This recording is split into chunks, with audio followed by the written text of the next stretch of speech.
सब पे नजर अंदर की खबर।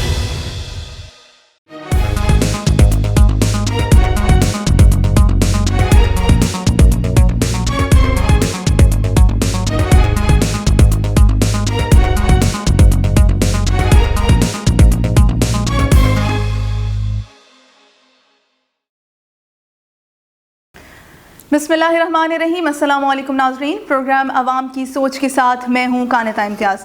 नाज़रीन, जैसा कि हम सब जानते हैं कि इस वक्त कोरोना की सूरत हाल पर तमाम सूबे पाकिस्तान के अपने अपने तरीके से सारी सूरत हाल को हैंडल करने की कोशिश कर रहे हैं।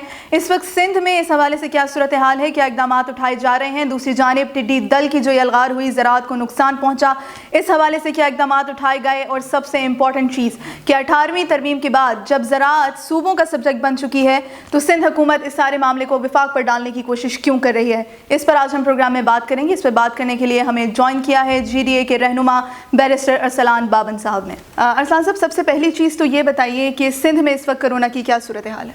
सिंध में इस वक्त कोरोना की सिंध में इस वक्त क्या, स्टार्टिंग से ही सिंध गवर्नमेंट के पास कोई प्लानिंग नहीं थी कि हम लोग कैसे कोरोना के साथ लड़ाई करेंगे। और ये जो सारा आप मीडिया पे, सोशल मीडिया पे और ट्विटर पे ये सब एक दिखावा है। अच्छा। ऑन ग्राउंड सिंध में कोई चीज़ नहीं है। रूरल सिंध में इतने हालात हेल्थ के बुरे हैं कि डिस्ट्रिक्ट हेडक्वार्टर्स में आइसोलेशन वार्ड्स बंद पड़े हुए हैं।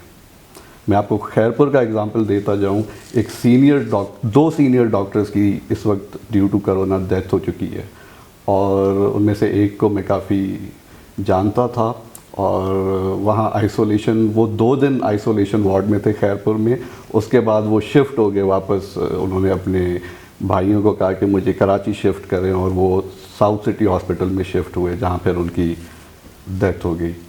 और कोई डॉक्टर कोरोना पेशेंट्स को ट्रीट करने के लिए तैयार नहीं है, कोई टेक्नीशियन वहाँ पे नहीं है, कोई वहाँ पे मेडिकल स्टाफ नहीं है। सब कोरोना के पेशेंट्स को देख के वहाँ से भाग जाते हैं। ठीक।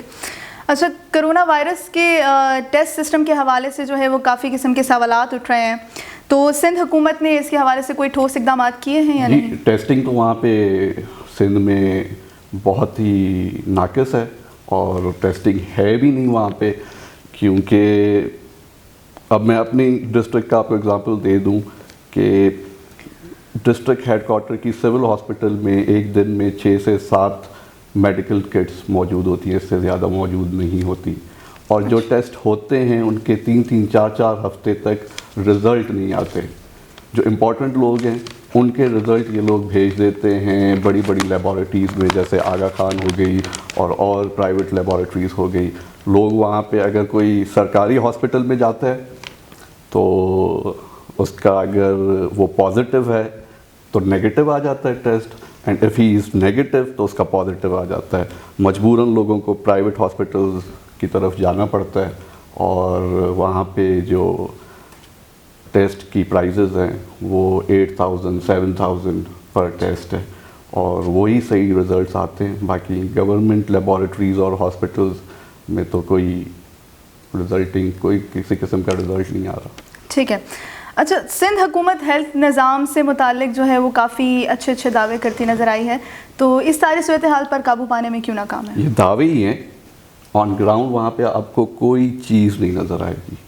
अच्छा। ये सिर्फ जो है आप वीडियोस, मैनेज हुई videos, Twitter account, social media account, इनके मिनिस्टर्स के ट्विटर अकाउंट्स पे आप देखेंगी और इनके सोशल मीडिया अकाउंट्स पे आप देखेंगी और मीडिया पे देखेंगी। ऑन ग्राउंड कोई काम नहीं है, ये सिर्फ दिखावा और प्रेजेंटेशन है, नथिंग एल्स। अच्छा, और टिड्डी दल की क्या सूरत हाल है जब कि ये सारा मामला जो है 18वीं तरमीम के बाद, जैसे कि मैंने कहा कि ज़राअत जो है वो सूबों का सब्जेक्ट है, तो फिर ये सारा मामला जो है विफाक पर क्यों डाल रहे हैं? ये सिंध में इस वक्त या पूरे पाकिस्तान में इस वक्त 2 इमरजेंसीज़ हैं, एक कोरोना और दूसरा ये जो डेजर्ट लॉकस्ट है अटैक। और ये डेजर्ट लॉकस्ट कोई इस साल, ये इमरजेंसी इस साल नहीं है आई है, ये 3-4 साल पुरानी जो है लोग इनको निशानदेही कराते रहे कि सिंध के डेज़र्ट और पंजाब के डेज़र्ट एरियाज़ में इन्होंने बाकायदा नर्सरीज़ बनाई हुई थी चीफ मिनिस्टर साहब ने 3 साल पहले वो नर्सरीज़ विज़िट भी की थी, पर क्योंकि इधर हमारे यहाँ जब कोई देखते हैं कि डिज़ास्टर आने वाला है, कोई नुकसान होने वाला है, उसकी पहले से तैयारी नहीं की जाती और उसको मतलब इजाज़त दी जाती है कि वो आए और डैमेज हो और कियोस पैदा हो। क्योंकि उसके बाद फिर अगर जब कियोस होता है, अफरा तफरी मचती है, तो बिल्स बनते हैं और वो सिर्फ जो है आप लोकस पे भी काम, कागज़ात पे, सोशल मीडिया पे बिल्स बन रहे हैं, बाकी वहाँ पे ऑन ग्राउंड कोई काम नहीं है। सिंध गवर्नमेंट सारा मलबा डाल रही है फेडरल गवर्नमेंट पे। बिल्कुल फेडरल गवर्नमेंट ये जो प्लांट प्रोटेक्शन है वो फेडरल गवर्नमेंट में भी है और सिंध गवर्नमेंट में भी है। और सिंध गवर्नमेंट को, क्योंकि 18th अमेंडमेंट के बाद सिंध गवर्नमेंट को खुद अपने तहत 4 साल पहले जो है इक़दामात उठाने चाहिए थे और इस पे जो है स्प्रे वगैरह, जहाँ पे नर्सरीज़ हैं, स्प्रे वगैरह हो जाता तो काफ़ी जो है ये नुकसान ना होता। क्योंकि पहले जो ये लॉकस का अटैक था वो वीट क्रॉप पे हुआ, लोगों की वीट की क्रॉप तबाह हुई। अब सेकंड क्रॉप है ये आपका कॉटन क्रॉप। अब जो सेकंड उसका जो अटैक है वो कॉटन क्रॉप पे है। ठीक है। आप देखेंगी कि सिंध के लोग, सिंध के जो गरीब ग्रोवर्स हैं, काश्तकार हैं, वो बेचारे दिन में 2 बजे ढोल बजाते हुए अपनी ज़मीनों पे नज़र आएंगे आपको, पर आपको गवर्नमेंट नज़र नहीं आएगी कि वो आके वहाँ पे स्प्रे करे। ठीक है। ये हालात हैं सिंध गवर्नमेंट के।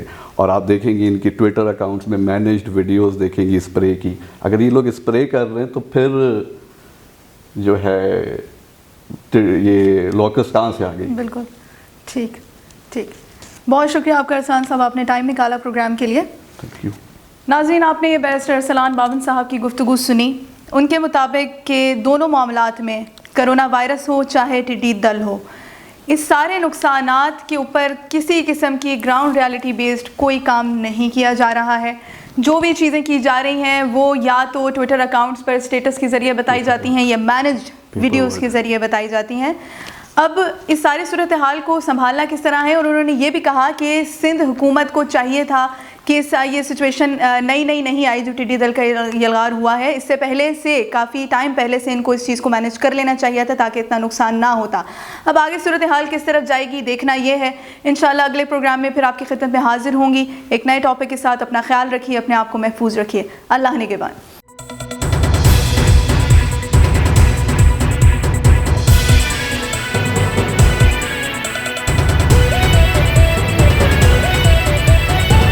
A1 TV, सब पे नजर, अंदर की खबर।